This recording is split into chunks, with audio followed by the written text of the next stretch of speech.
Welcome to the Woven Energy podcast on practical shamanism with me, Joseph Sikora, and Damon Smith, looking at shamanism from the ground up. And today we're going to wing it a little bit because I haven't got any show notes in front of me. I haven't done any intro or anything. We don't even really have kind of a solid plan here. But what we have been talking about, me and Damon, is perhaps exploring what we call the miasma a little bit more in depth. I mean, some of you might be familiar. If you've listened to a few of the other episodes, you might have heard us talk about the miasma quite a bit, and we sort of jokingly started talking about starting a miasma podcast. So what we thought we'd do is we'd kind of tackle that by using this episode and seeing where it takes us and just exploring the miasma a little bit. Now, before you start worrying about this and before you start emailing me going, what are you doing? We want our shamanism stuff then. This is all related. This is all shamanism. But, we do like to mix things up a bit. So whilst we are on with stage 3 of practical shamanism right now and learning those skills, we do like to mix things up where we do the hardcore stuff and then we do a little bit of lighter stuff and then hardcore stuff and lighter stuff. So this is purely just a bit of an experiment. We're going to throw it up there, see what happens. So Damon, are you with us? Yes, I am indeed, mate. Fantastic. So this is really down to you, mate. We've been talking, like I've just said, we've been talking a while about doing a miasma podcast episode, and I think we've come across quite a cool little title. Do you want to introduce it? Sure. So to put it a different way, like you said, we jokingly said that we would, there was enough material about the miasma, given that, as human beings, we've been working on it between 5 and 10,000 years. There's quite a lot of material there to do a whole other podcast. And so we came up with the idea of basing it around that transition that we've talked about from hunter-gatherer societies in which real shamanism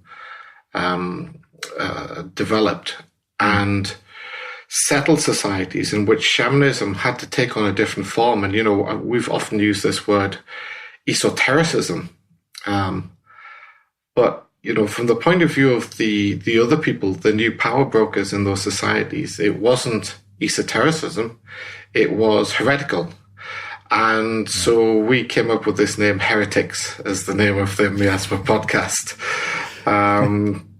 Which I quite like, actually, because that is the point of view of, esotericism was a word that I used to talk about all the transformed types of shamanism that occur in places like secret societies and more esoteric branches of mainstream religion being the thing that the agricultural surplus controllers developed in order to keep the population in line. They, from their point of view, we would be viewed as heretics in taking our shamanism and embedding it within what they would see as their religious tradition. When I say we, I don't mean me and you. I mean, in general, our entire, all people who try to keep shamanism alive in civilized, settled societies once agriculture arose. And then, a small number of people within society took control of the agricultural surplus. Those people effectively became the power holders in those societies. And, for agricultural surplus in modern times, read just the word wealth and power. And those power brokers didn't have the kind of flat hierarchical worldview, or flat hierarchy worldview of hunter-gatherer societies in which, some people are better hunters than others, but everybody's pretty much on a level plane. In their worldview, people were very much not on a level plane. And we talked about Confucianism and the idea of Confucianism being that different people in different strata within society had polar relationships between them, each pair of people. One was superior and one was inferior.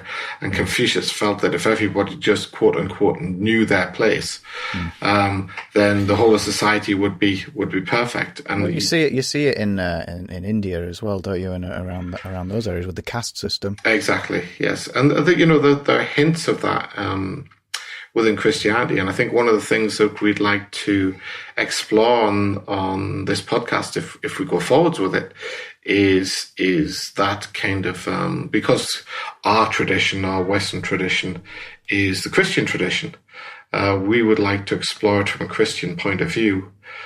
Because, as a vehicle to explore those concepts. As a vehicle, yeah. So effectively, there's a lot of scope there. We can talk about the miasma. We can talk about why, as society developed, religion developed in such a way as to preserve the position of the elites within society, and necessarily over a period of time, that new what we've called exoteric religion, that new form of exoteric religion, turned its guns on esotericism, turned its guns on the heretics. Literally and figuratively speaking. And we can explore all of that. And I think what would be interesting is there's some quite interesting podcasts out there on the internet about atheists giving their position on Christianity and the Bible. I think exploring the Christian tradition and its origins, from our point of view, might be quite interesting to a lot of people, given that we're not really coming from an atheist point of view and we're not really coming from a theist point of view. We're kind of coming from that third place that never gets talked about. And also, from a purely enjoyment point of view, that word heretics is a very cool word, So, well, you can't really define the standpoint we're coming from, can you? Because atheism itself, we always talk about this. People like to put things in boxes, and exactly, and it's quite interesting, isn't it? Because you can imagine what if you went to and discussed atheism with a hunter-gatherer society, they'd probably be not that interested, they probably wouldn't find it very interesting, or they would humour you, But it's a reaction, isn't it? It's a reaction to a lot of these. It's very baseline, isn't it? Yeah. It's very baseline. Is I believe in God. I don't believe in God. You're assuming that you both agree. First of all, it's baseline. Secondly, you're both assuming that you agree on the word God, so that one of you can what the word God means, so that one of you can believe in it and the other one can't. I remember in one of Richard Dawkins' books where he was talking about the Einsteinian view of God, and he was talking about it in terms of, God being a synonym or a euphemism for nature. And he said, that's not, when I'm criticizing religion, that's not the kind of God that I mean. But while he was saying that, I was thinking, well, that's exactly the kind of God that I'm interested in. So somebody coming to this podcast, the Woven Energy podcast, they want to learn shamanic technique, which we've gone into for a long time now, and we're still on with. What's the benefit of somebody who's wanting to learn shamanism of listening to these podcasts? I don't think there's a huge amount of benefit in terms of, obviously we're doing one episode of this stuff for the Woven Energy podcast, then we'll be reverting straight back to shamanism. And we're kind of moving through shamanism in a fairly ordered way. I think these podcasts will be much more kind of, if we go ahead with them as a separate podcast, will be much more general interest, general listening kind of thing. And I think that maybe they might have a slightly broader appeal than the Woven Energy podcast. Yeah, so maybe it can bring people to the Woven Energy podcast. Yeah, I would guess that our Woven Energy podcast listeners will be fairly unusual people from the point of view of modern society. I would guess that they're not, or maybe to put it a different way, they're people who've got to a certain point in their lives and they've realized that the kind of image or picture of society that's painted to them, perhaps there's kind of it ain't necessarily so thing there. People have got to that point in their lives. I would hope that if the Miasma podcast, especially if we do it from the point of view of the Christian tradition, will have a broader a basis, a broader appeal, I think, and that perhaps people might listen to it from the point of view of, more like almost like a form of education or entertainment, where, as we've always said with the Woven Energy podcast itself, we really, really want that to, people who are listening to that podcast, we really want them to get up and do stuff. Yeah. Yeah. And I think that, the grove that we've discussed, that we're busy building, so basically a spirit dance training school online, or a spirit dance mentoring school online, continues in that vein.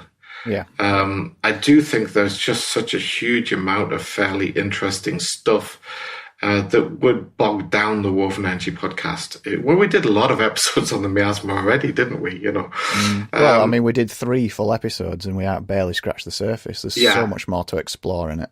But also in terms of helping people who are genuinely interested in becoming a shaman, and just helping them identify the gunk or the miasma within contemporary living, to make it clearer. I think you said on one of the podcasts that when we started working together, the stuff became increasingly obvious to you, right? When perhaps you hadn't noticed it before. So there's a value for Woven Energy. I used to consider myself a very hardcore atheist, and it's like what this did was it stripped away those barriers, so that I could access something like what you call shamanism, quote unquote. Because I mean, it's hard because to the average person, what the hell is shamanism? It's a cult. I've been accused now, Damon, of being in a cult by several of people close to me. So it's like you can't reason with those people, and so sure. So as I said, I think those barriers need breaking down somehow, so you can then access this from a different point of view, and one that you'll be more open to and exploring. Yeah. So I think that. That word cult is a really, really interesting one, because, there's layers and layers of this discussion of things where people assume that they both mean the same thing when they use a word. And cult is another one of those words. So we've got God, we've got cult. Those words, they mean completely different things to two different people, but they argue about them as if they're talking about the self-same thing, and one takes one position on it, another takes another position on it, when actually those things mean something completely different. There's a guy called Tim Minchin who put this really, really well, and I love this quote. He says it's like two people playing perfectly executed shots from 2 different tennis courts. It's a really good analogy. That is a good way to put it. That is a good way to put it. I mean, and that's something else we can explore, in terms of the concept of what is a cult. I mean, I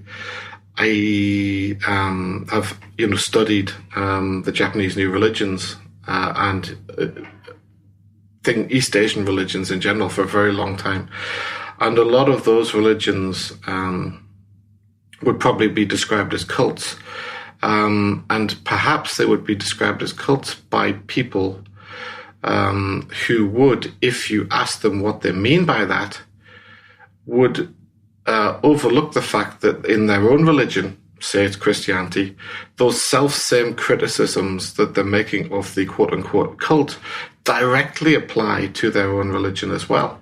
So, for instance, in the case of Christianity, the indoctrination of in very, very hardcore Christian families, the indoctrination of people who are too young to make those sort of decisions about their religious life occurs without thought. It's like people talk about Christian children. I don't feel that that's a helpful thing to say. I'd rather say children of Christian parents. And it's no surprise that when like we've said, when you look at a map of the world and you see big patches of the same religion in contiguous geographic areas, it shows you how these things spread. So, for instance, as a Christian, I might say this other new religion that I don't agree with, or this other old religion that I don't agree with, is a cult. And it's a cult because it indoctrinates its followers, while simultaneously, without thought, I'm indoctrinating my own children in my religion. Do you follow what I mean? It's like it's one thing. I know exactly what you mean. It's one thing I really don't like seeing. It does get me that when I see children, very impressionable children, and I see it because I go around schools. I teach music and stuff, and sometimes I'm faced with certain people of certain faiths not allowing their children into music classes, in extreme cases, and sure, but because of religious reasons, and you see it all the time. So my point is that I have no problem with cults. The word cult. My point is that a lot of the people who are accusing certain groups of being cults are in cults themselves. That's my point. You know what I It's mean? easier, like we said on the miasma episode. It's easier to see it when you're not wrapped up in it. It's easier to look at examples, extreme examples, so you can see it. It's much harder to see how wrapped up in your own miasma you are when it's so close to you. Exactly. And I guess one of the things and we've you've been been careful... indoctrinated as a child, that's the way. Yeah, I guess one of the things we've been careful to do is multiple times don't ask people to take our word for it. We'd be just encouraging people to go and experiment with nature, right? That's all we're trying. That's all we're pretty much doing. So I would say that if you count shamanism as religion, if you're one of those people, then it's got to be one of the least culty religions there is, because the teacher... no rules. Yeah, there's no rules, and the teacher is Mother Nature. And if you don't believe in Mother Nature, then I think you're living in the wrong universe, Yeah. So yeah. Well, that's fantastic. So we're going to start off with this heretic. The idea behind the Heretics podcast then is to explore the Bible from our miasmatic point of view, dissect it, and hopefully give people an access point into shamanism through that. Then is it? Yeah, I think so. I think that, from my point of view, the Bible's such a big and complex book that it's. I think that no matter where the Bible goes, stuff will fall out of it as we go through. Yeah. I also think that one of the things that never happens, very, very rarely happens with people talking about Christianity is, in terms of the Bible being the kind of holy book of Christianity, people don't seem to do it very linearly when they talk about it. People, both atheists and theists, when they talk about it, they tend to jump around all over the place, picking out bits that suit their particular point of view. I politicians, you mean? Yeah.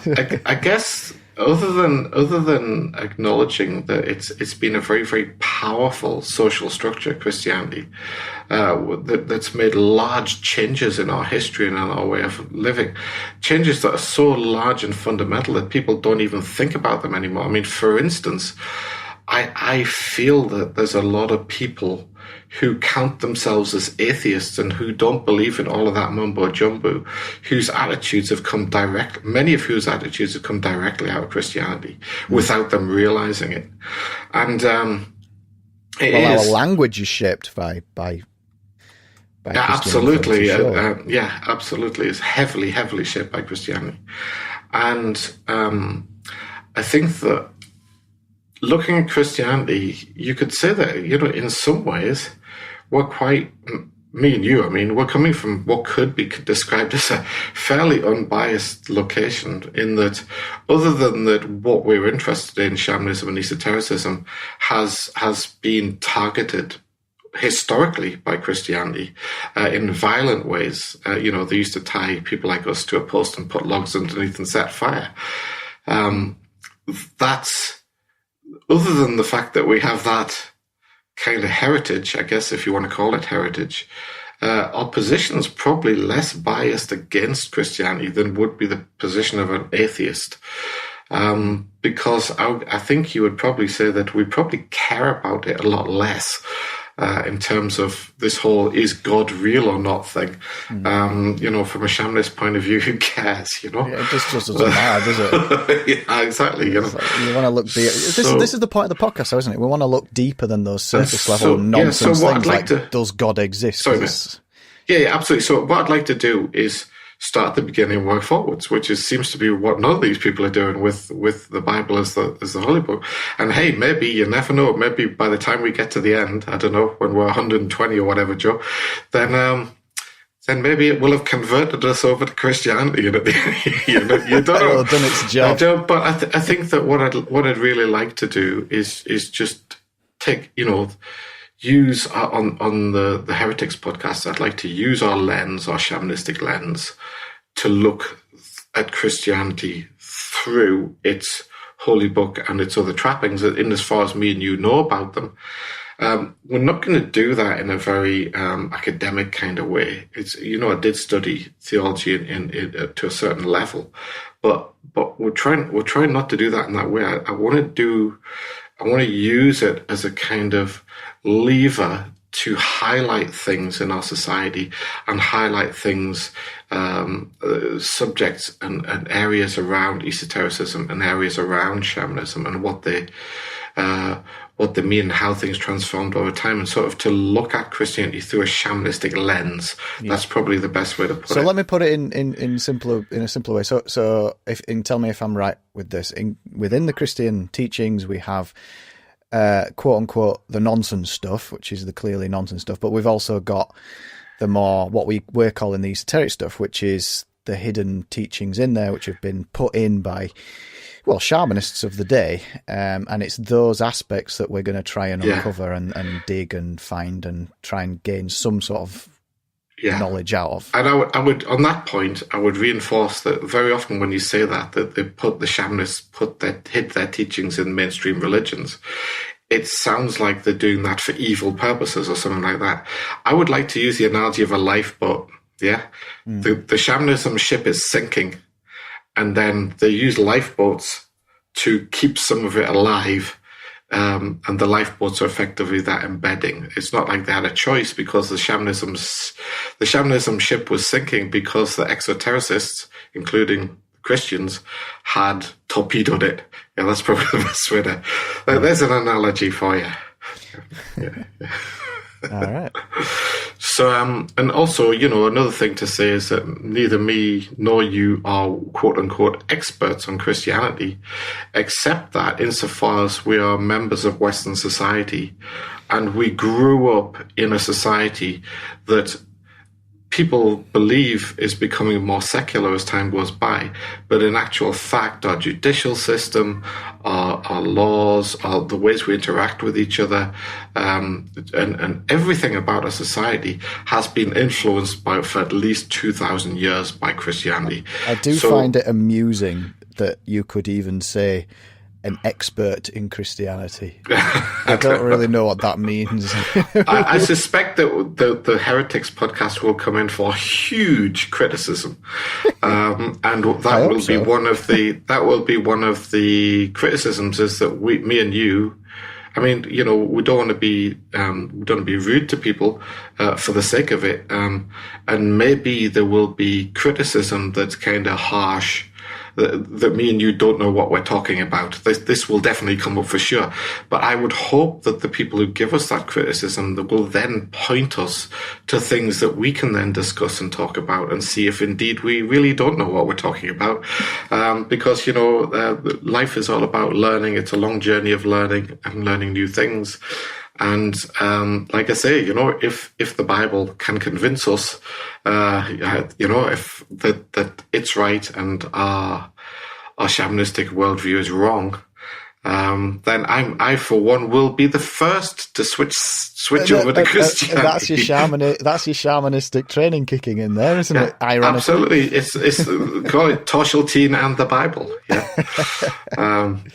Yeah, So, but like I say, doing it in a linear fashion is something that I don't think anybody with a critical viewpoint is doing at the moment. And I wouldn't like to say that it's the Heretics podcast about the Bible.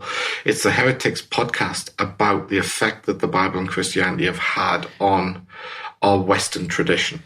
Yeah, in the holistic sense. I want to make it clear as well, because we've talked about this as well. It's again to make the point that it's going to be a vehicle to discussing the effects it's had on our culture and our society, to see how that's affected us at our core and us growing up. It's not going to be 100% purely about Christianity and stuff. It's about the deeper layers beneath that. Yeah, it will definitely still be about shamanism. It will be about the, probably the possibly somewhat more interesting from a baseline point of view, aspect of shamanism when it encountered this new power in the world, this exotericism, and how it had to transform itself in order to survive.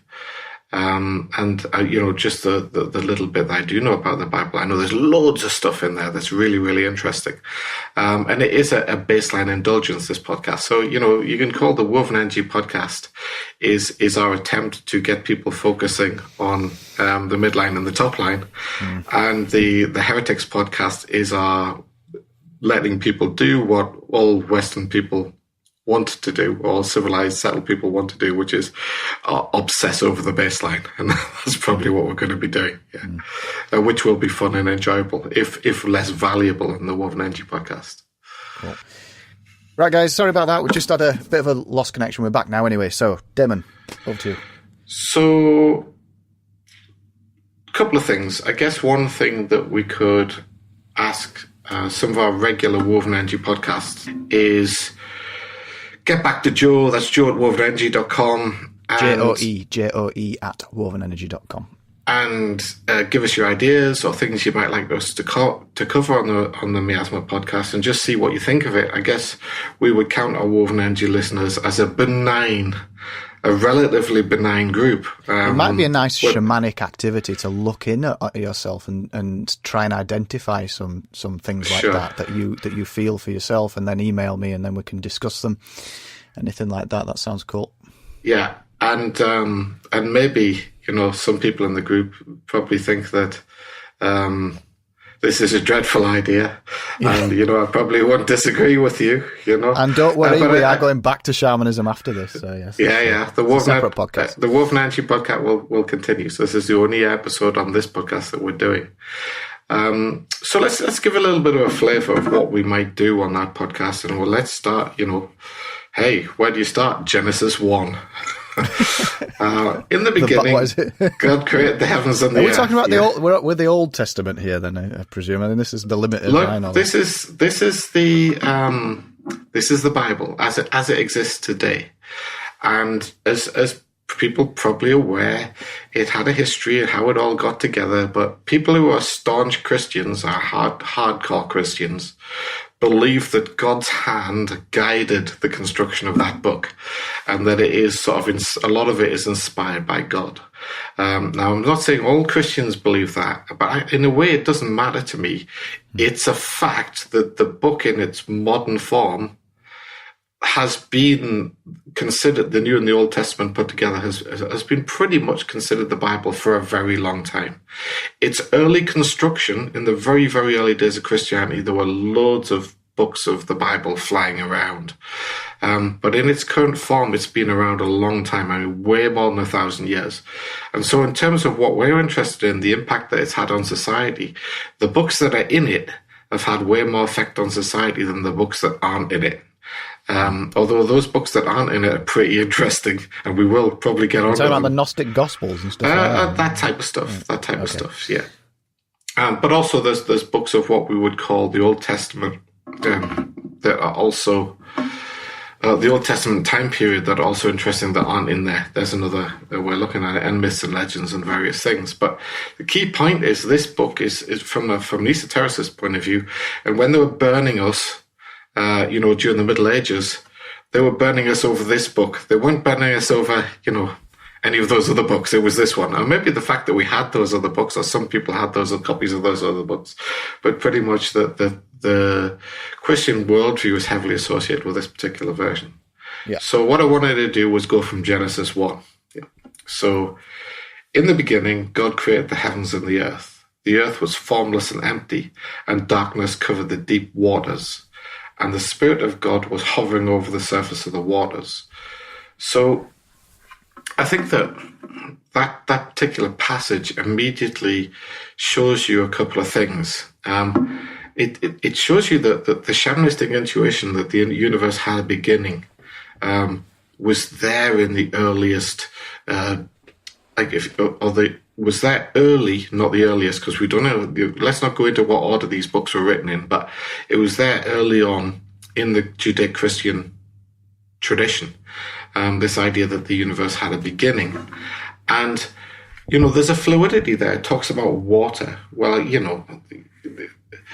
it's a stretch to go from water to, the singularity and the Big Bang, and, that continually changing soup of energy that existed in the early universe. You could say that, some sort of intuition that had a watery kind of character. It probably wasn't exactly what people would now call a fluid, but it was certainly a lot more, I guess you would call more energy dense than it is today. In that the universe was a lot smaller, and therefore there was a lot more energy collected together in a smaller volume. And so you can sort of see this intuition. But then you've got the heavens and the earth. And it's a distinction that you get a lot of the time. You get it in shamanism, the upper world, the middle world, and the lower world. But what we've said is they're all, these things are really all exactly in the same place, and they're just, I guess they're miasmatic ways of viewing something that is effectively the impetus to change, the manifestation of change, and then the results of that change, which become the raw material from which the impetus for change continually generates further change within the universe. The three realms. As soon as you put them in different places, you start to get stuff like this. But the fact that the earth was formless and empty and darkness covered the deep waters, you could say that, the general theme of darkness moving into light that you get in here. So if we carry on, then God said, "Let there be light," and there was light. The light in the universe, it depends, how you view that. Stars have to collect sufficient mass before they start their internal fusion reaction, which actually generates the light. But then could you say when the universe was really, really early and dense, there was some light there? There probably was something that had the nature of light or the character of light going on there in the early universe. So again, it's this idea that at one point there wasn't something, and then all of a sudden there was something. It's this intuition that we do have in shamanism, that the universe had a beginning. And, thanks to Hubble and others, we have some kind of scientific evidence for that, in that most of the galaxies seem to be moving away from each other, which isn't what you would expect if the universe didn't have a beginning. You would expect them all to be flying around in random directions. And we do have evidence that that's not the case, that in general the galaxies are moving apart, except for very localized groups of galaxies. That suggests that the universe is expanding. And if you reverse that expansion over time, obviously it all starts to collect together in a single place, which is what people call the Big Bang. Though it was, physicists usually say that it was an extremely rapid expansion rather than a bang. But you can see these early shamanistic intuitions that the universe has beginning in this stuff. And then God saw that the light was good. Oh, here we go, good and bad, right? So we got one of the ways that these early societies controlled their people. We talked about them getting their people to self-control. Because that's a lot easier than forceful control. Forceful control, you think of the early Chinese emperors like Qin Shi Huangdi, who used a lot of force and legal systems to control their people. It wasn't actually a very good method for perpetuating your dynasty. It was a really good method for getting a terracotta army built, but it was, and I guess you could say a Great Wall and all kind of thing, but it was a dreadful method for getting the people on your side. A much better method is to start working, rather than in the shamanistic technique-based way of religion that's good for very small groups who don't have worries about controlling people or organizing people, because the groups are so small anyway. Where you shamanistic techniques about putting yourself in the middle of naturalistic experiments where you can learn directly from nature. You get people to believe stuff, and in a moralistic kind of way. So you get to say that things are good and bad. So here, right at the start, we get this long-standing thing with light is good and dark is bad, right? Which again, from the point of view of shamanism, okay, now we're starting to get some disagreement here. Light, like anything else, is neither good nor bad. It's light, But it also, you could say, from a theological interpretation point of view, you could just say that, God saw that it was good that he actually created the light in the first place. I've done a good job, kind of thing. Who knows? But then it goes on to say, then he separated the light from the darkness, And God called the light day and the darkness night. So as we've said many times, it all starts about language. It all becomes around language when you get into exotericism. God is now giving things names, right? The day and the night. This is remarkable, from a scientific point of view, because, why does God need to give those things names? The answer is that because names and words and putting things in little boxes and categorizing things is part of the control mechanism of exotericism. We get people to put things in little boxes, it makes them easier to organize because they start self-controlling based on their belief system, which is organized around the structure created by their labeling system, those little boxes. Something can be put in a good box, something can be put in a bad box, and then when I'm examining myself, I can say, okay, I'm only going to do the things in the good box, but I'm going to stay away from those things in the bad box, right? I'm now controlling myself. We'll not mention sin yet because sin hasn't been mentioned yet, but I'm sure it won't be long. Yeah. Then, so God is giving named labels to the day and the night. Just from a purely scientific point of view, this is really interesting because he hasn't created the sun and moon yet. So where the light was coming from is a point in question. But anyway, and that was the end of the first day. Yeah. And I think that, that kind of brief discussion, if you imagine more in-depth discussions being drawn out over the period of an hour or more, and going in a lot of detail and examining things in probably a good deal more subtlety and more consideration than that little first couple of verses of Genesis 1 than we just did there. But that's the type of idea of the Heretics podcast, is to do that kind of elaboration and go on and on and on. But this is indeed an episode of the Woven Energy podcast, not the Heretics podcast. So just give that as a little sample of the kind of thing we might do. And maybe on this one we can be guided by others as well. If there are, kind of open-minded Christians out there who want to guide us or give us things to think about, hey, we'll definitely discuss them. So it's going to be more of an exploratory thing, this, but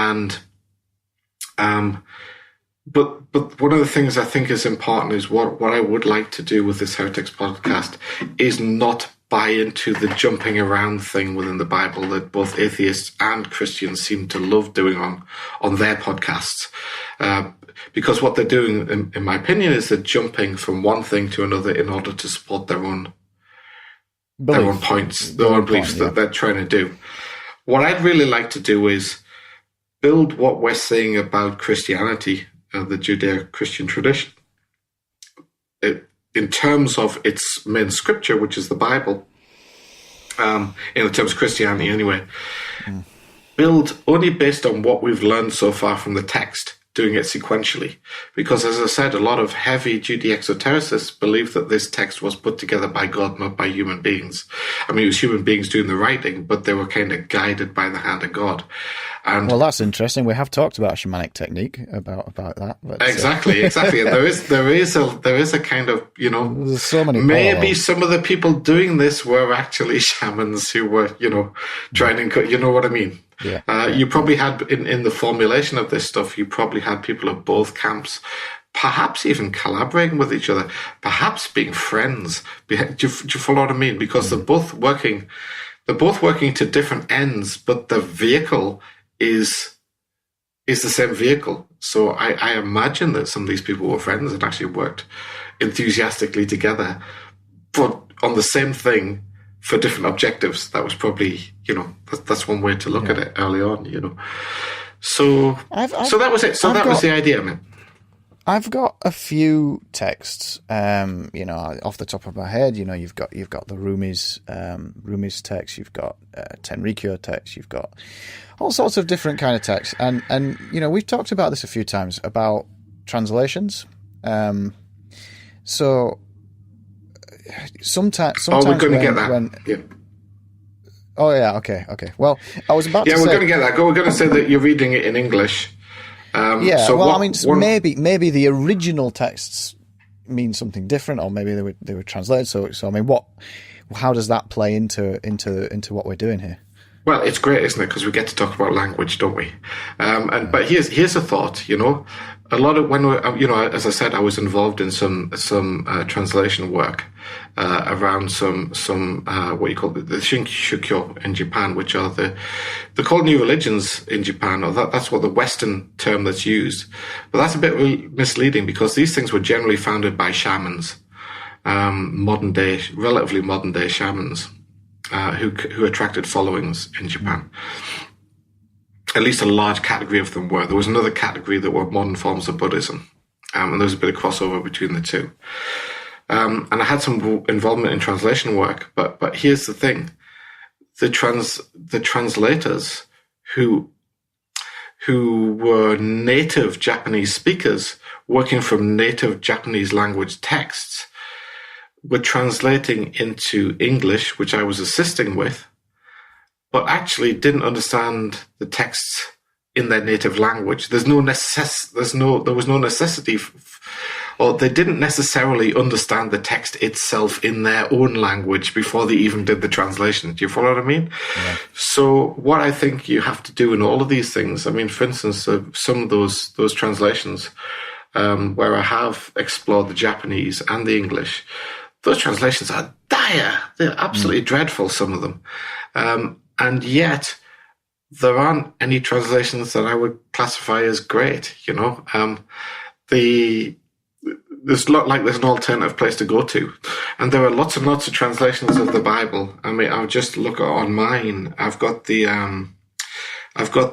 New Living Translation. I've got Strong's Concordance to the North American Standard Bible. I've got the North American Standard Bible, and I've got the famous poetic King James version. And there's loads of different versions. I mean, the slight advantage that you have is these scholars of Hebrew and of Greek.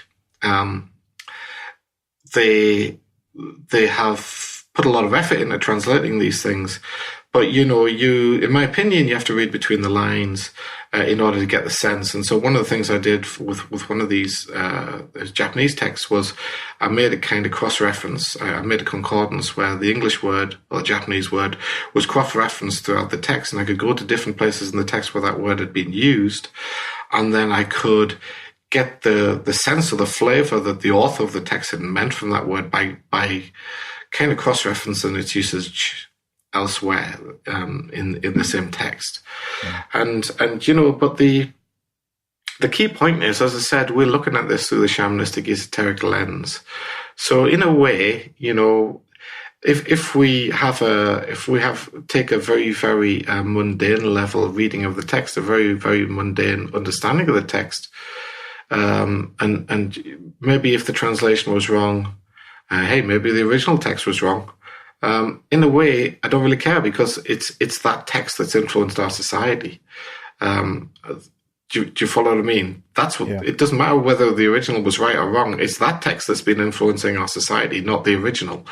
And so, if we read it at face value, which a lot of people probably won't like us doing, we're actually repeating the engagement with it that millions and millions of people in the English-speaking world have done with that text. They've also read it at face value. So in a way, we're exploring our culture through this book. We're not, I guess another difference between us and perhaps some Christian podcasts that focus on the Bible is that those podcasts that may be trying to learn from the book, we're not doing that. We're using the book as a cultural lens to look at our own culture. Maybe we will learn from the book, maybe it'll even convert us, like I said, in the end. But that's not what we're using it for at this point in time. And so I think it is a fair and legitimate thing to do is to look at the text at face value.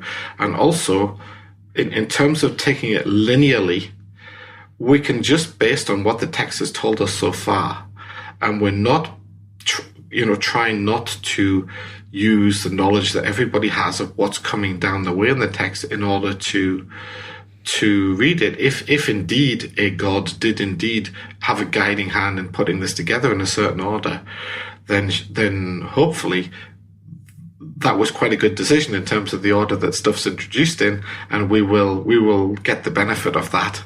as we read through it linearly. So I would say that, there's a lot of things that haven't been introduced yet. We haven't yet got onto the concept of sin, which obviously figures very, very heavily in this tradition. So hey, let's not talk about it until it gets introduced. All right, cool. You talked a few times about how, we're going to be reading these chapters out of the Bible and then comparing them to, say, for instance, you've used the phrase shamanic intuition, or there has been a shamanic intuition, much like you talked about the like the Big Bang, or that has been a shamanic intuition. Yeah. We only know that because of the whole anthropology thing and people, being asked about their beliefs and all this kind of stuff, and maybe it is a shamanic intuition, but maybe it's not a very strong one and not a very important one, but it certainly is. When you're making these comparisons to, say, shamanic intuitions, I don't know how to phrase the question. I'm trying to get it like how are you basing that? Are you basing that on your own experience? Yeah, well, so first of all, I'm not making a comparison. What I'm doing is trying to tie together two things. One is the effect that this book and the associated Christian tradition has had on our society in general. And I'm trying to view that through a shamanic lens. Now, that's not exactly the same thing as making a comparison between shamanism and Christianity. What it is I'm acknowledging, no doubt, let nobody think that I don't believe that Christianity has had a big impact on our society. Even though I'm not a Christian, I probably believe that it's had a much bigger impact on our society than, for instance, many other people in our society may believe.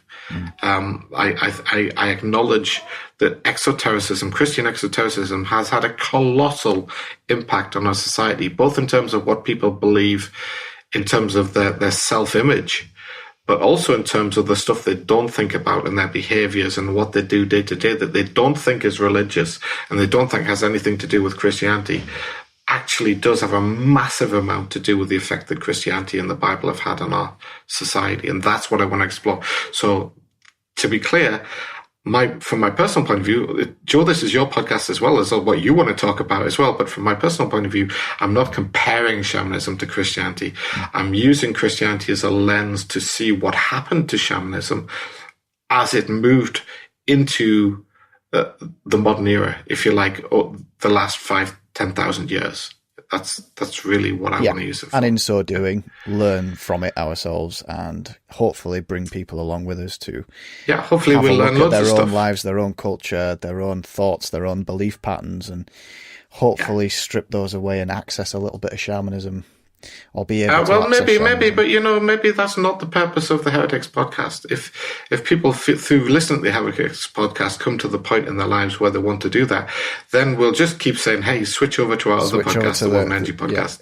Yeah. I don't think we should be trying to convert anybody on this podcast. I think we should just the whole thing. I mean, what does convert people to Christianity? People say that, but convert people to shamanism? Exactly. What does that even mean? I think that No, go on. Sorry, go on. Mate. I was just going to say that I think that people do that themselves, don't they? They don't convert to shamanism. Shamanism's like a job. It's like something that you do. It's something that you are. It's something that only you yourself can make yourself a shaman. And there's no necessity to do that, because even in the most shamanistic societies on the entire planet, maybe only half the people could actually be described as semi-shamans.